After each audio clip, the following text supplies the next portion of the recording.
Sa makatwid, magkakasabay na ibinenta ni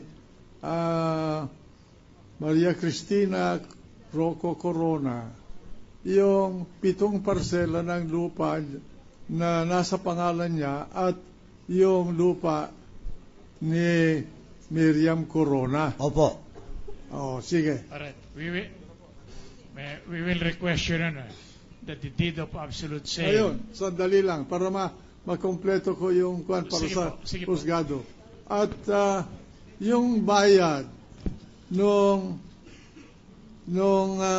lupa ni Miriam Corona ay iba bang manager's check yun? Hindi ho, isa lang ho. Isa lang Isa lang. manager check. O, Isa lang. with At it, ang kabuuan ay magkano? 1,018,000. 1,018,000. Ano bang area nung kay Miriam Corona? 1,700 square meter. Ganon din yung area na ipinagbili ni Mrs. Corona. Opo. Okay. Miriam Rocco pala, Miriam Rocco. Yung kay Miriam Rocco, 1,700. Opo.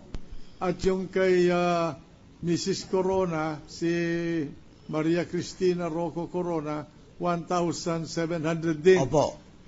Sa makatwid, ang presyo ng lupa ay pareho. Opo.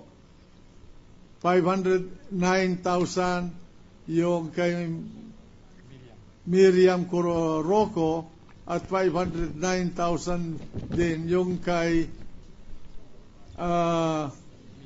Cristina. Pero iisang manager's check. Opo. Hindi ka pumirma ng resibo in favor of Miriam Rocco. Hindi na po, dahil meron siyang special power of attorney. Ang tumanggap ng kabuuan ng presyo ng 8 parsela ng lupa ay si Mrs. Maria Cristina Rocco Corona. Opo. Okay. With the kind permission of the Honorable Proceed. Court, then, Your Honor, we will request that the deed of absolute sale identified by the witness covering the property of Miriam Rocco be consisting of Marcus Exhibit 149. Thank you. Proceed. Mr. Vicente, unang nalaman at titistigo kayo sa kaso na ito. Noong January 19, nagpunta sa akin, tumawag sa akin si Mrs. Corona. Kinukuha kung pwede daw niyang mahiram yung kopya ng absolute deed of sale. Pinaliwanag po ba niya kung ano itong kasong nakapending dito sa impeachment court? Kailangan niya daw, dahil meron daw kaso sa impeachment, yung si Justice. Yun po ay January 19. So, January 19. Can I add something? Ito po yung resibo nung January 19. Po kayo tinawagan sa landline, sa cellphone? Wala ko cellphone eh. Wala sa kang landline. Pero sa loob po ng 20 taon, hindi po kayo nakakahit sa telepono? Hindi ko nakakausap yung mag-asawa.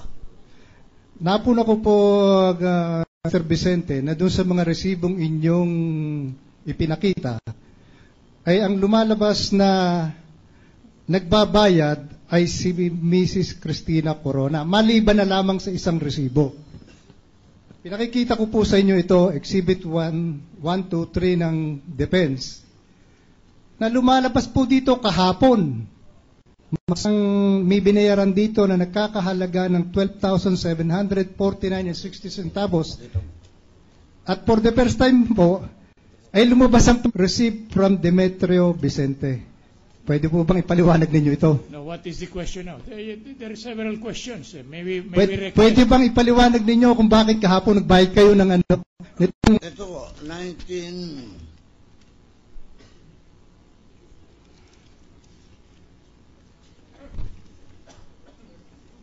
Yan po, nakalagay yung pangalan ko dyan. 2008. Receipt from Demetrio and...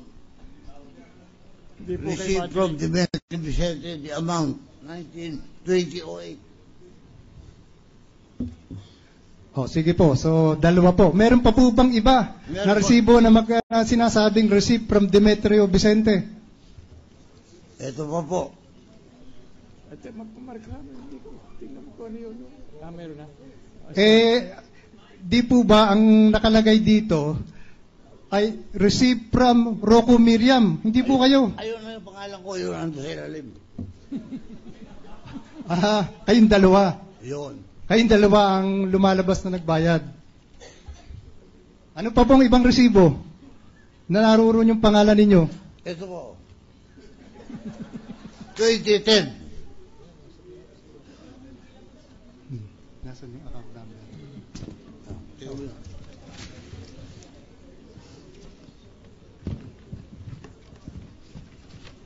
Tingnan mo, you have record. Kanina po, may pinakita ko sa inyong tax declaration. Opo. Yung sa building ninyo. Account number 123807.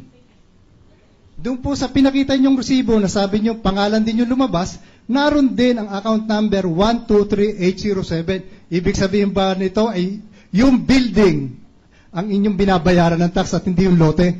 Hindi ho. Lote ho at saka building. Ito nga po para hindi po kayo malito, basahin po muna ninyo itong tax declaration of real property na nakalagay po dyan building. Opo. Wala po doong yung land. Hindi, iba ho yung receipt ng land eh.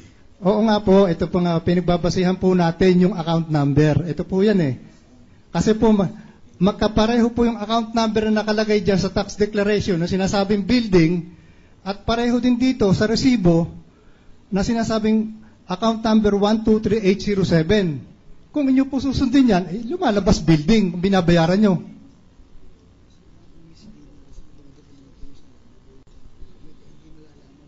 Misleading because there are two payments in there. One for the land, one for the building improvement, Your Honor.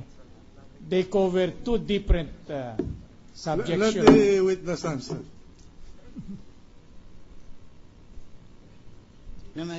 May tanong po nga ako sa inyo na kung ito po ang pagbabatayan nitong tax declaration of real property under account number 123807 at iahambing ito, ipagtatabihin dito sa inyong resibo, lumalabas po na inyong binabayaran, ang cover ng resibo na ito ay yung tax dun sa building.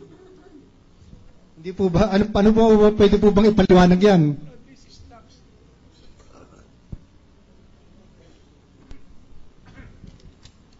The question appears to be predicated on a different tax declaration. She's trying to ask the witness to explain why there are two receipts. My understanding is also of the presiding officer is when you have a land plus a building, they're covered by one tax dex. From our experience, Your Honor, humility aside, we have quite separate receipts for the improvement and for the building. Well, anyway, let the witness answer. All right. Answer. Sige po, sagot kayo. Can I answer? Sige po. Yung building ho, ibang resibo yun. Yung real estate or land, iba pa rin ang resibo. Pwede po iba nyo ipakita yung resibo doon sa building.